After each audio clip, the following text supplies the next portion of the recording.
Hi mga habibi, it's Dale and welcome back to my channel. For today's video, nag-polo shirt ako kasi gusto ko. But on a more serious note, today we're going to talk about the DOST Scholarship. So I posted about my scholarships in UST in a past video and many were curious about that pala. They left a comment on the comment section, nag-PM sila sa Facebook and some even sa Twitter.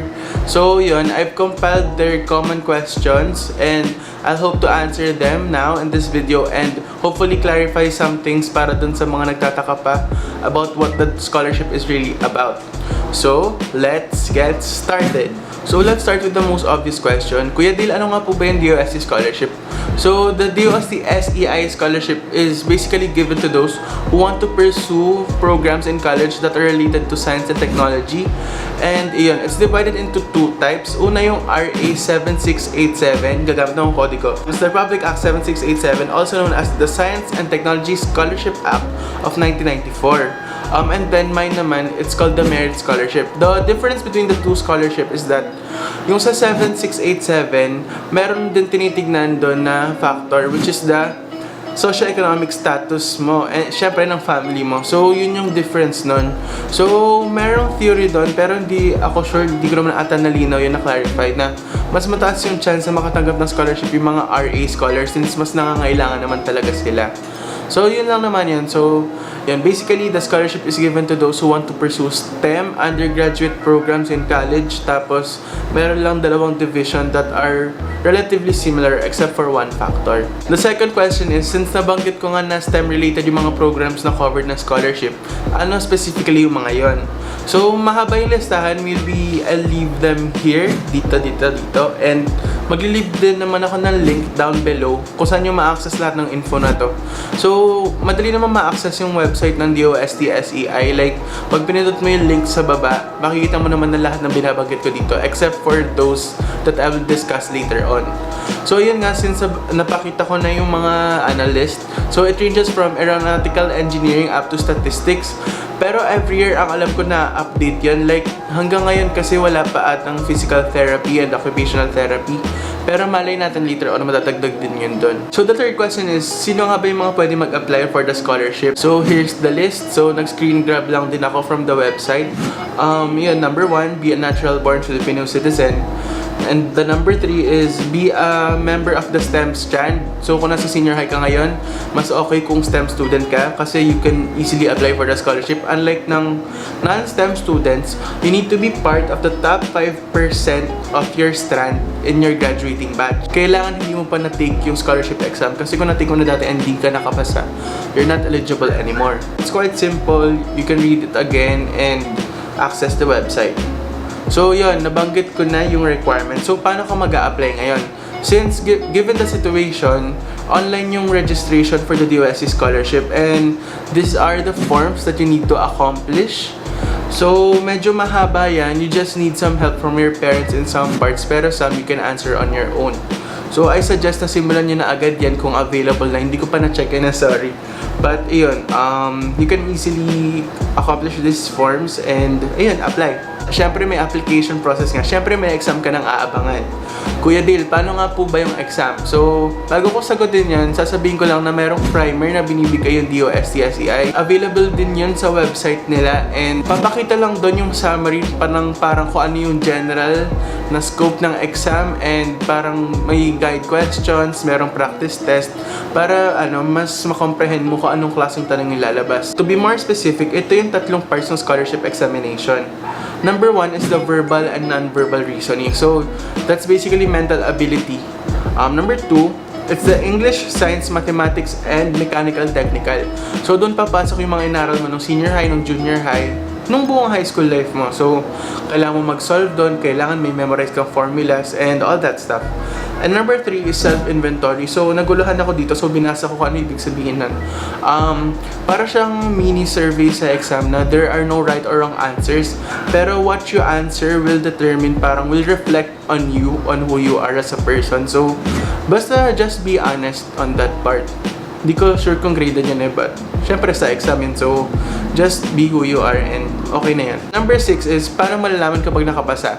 So, you can determine that in a number of ways. So, number 1, syempre, nagpo-post sila ng list online. So, doon ko din una nakita yon. They'll post on their website and sa Facebook page na share din nila yon, the list of passers. Yay! I'm not sure kung kailan lumalabas yung mga ganun ngayon, but maybe before the end of the school year lumalabas yun. And the second is makikita mo sa dyaryo. Sa araw na lumabas yung results, lalabas din yun sa latest edition ng dyaryo. Di ko alam, baka mamali ako, di ko alam kung Manila Bulletin or Philippine Inquirer. Basta nasa dyaryo yun eh. Nakatago kami ng isang kopya sa, di ko alam kung saan banda ng bahay. Nandun yung pangalan namin lahat. And yun, lastly is, may papadala din sa yung letter yung DOST. Which, yun nga, patunay na nakapasa ka and sasabihin sa'yo yung next steps to confirm your scholarship. So yun nga, pinadalang ka na. Doon papasok yung contract signing right after you pass. So, yung contract signing na yung kadalasan, kung saan ka nag-exam, doon ka din magka-contract signing. Pero I'm not entirely sure Pero yun yung nangyari sa case ko. So, sa contract signing na yun, I hope na alam nyo na yung program na kukuhanin nyo kasi tatanungin na yun syempre and what university. And yun na, alam mo na yung parang yung tatahakin mo during the scholarship, like, explain ko yun mamaya. Syempre, bakit ka magsa-scholarship? Ano ba yung benefits nito? So, ito, sasabihin ko na lahat. So, here's the list of the complete benefits that you'll get once you accept the scholarship. Pero meron dito naliligaw na sasabihin ko na lang mamaya. So, yun, yung tinitignan ng karamihan is the tuition and other school fees.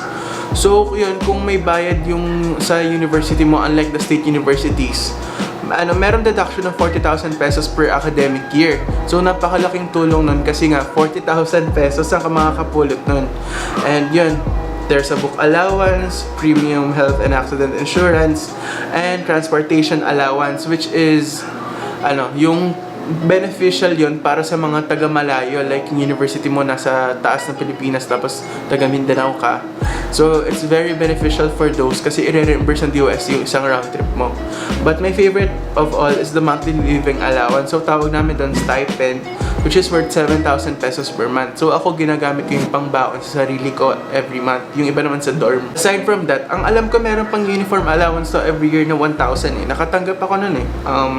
Pero yun, baka tinanggal na nila. And if required kayo mag-summer class, meron ka din matatanggap na stipend and deduction from tuition. We've talked about the application process, the exam, and what to do when you pass. Now, paano mo naman ma-maintain yung scholarship? So, as most of you know, siguro yung scholarship na yun, it's renewed every semester.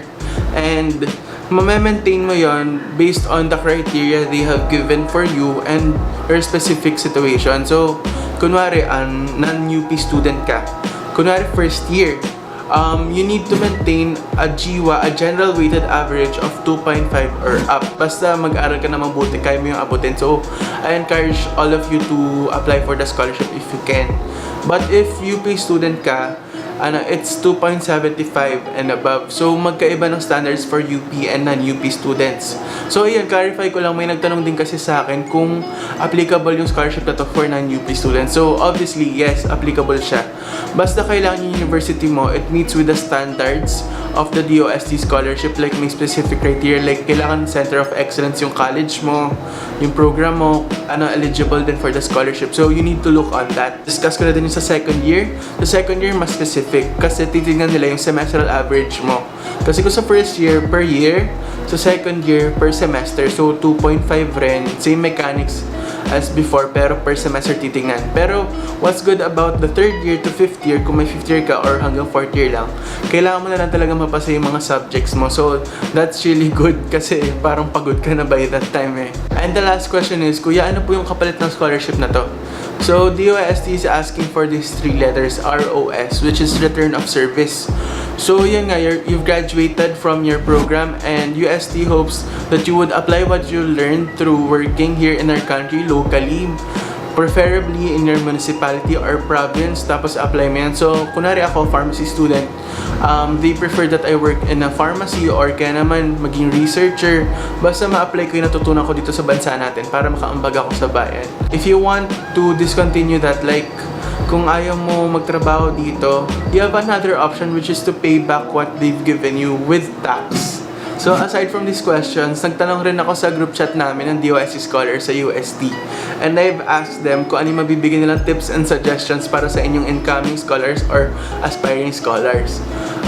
Pinapasabi ni Joe, huwag kang mag-download ng Shopee or Lazada. Kasi baka ma-tempt ka. Lalo na ngayon may stipend tapos wala namang pasok, baka igastos mo sa online shopping. Number 2, kapag nag-aasikaso ka ng papers, mas maganda meron kang buddy like co-scholar para magtulungan kayo kung ano yung susunod na gawin, kung ano yung kailangan dalhin kasi medyo nakakataranta yun when you're renewing for your scholarship.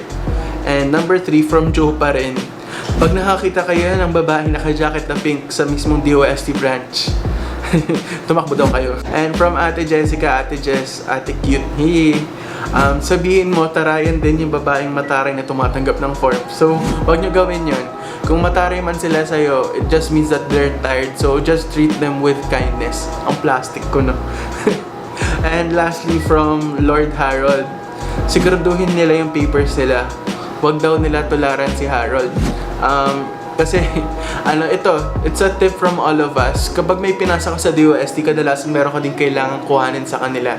Like, when you're in your scholarship, meron kang kailangan kuhanin sa kanila para dalhin naman sa university mo. So always remember that. Before we end this, kung yung mga taga-UP tawag sa kanila is scholar ng bayan, ang tawag sa atin mga scholar para sa bayan. So, continue to serve the people, continue to work hard, and be the future leaders of our nation. Yes naman, patriotic. So, that's it guys. Kung meron pa kayong tanong about the DOST Scholarship, just feel free to comment down below and I'll reply as soon as I can.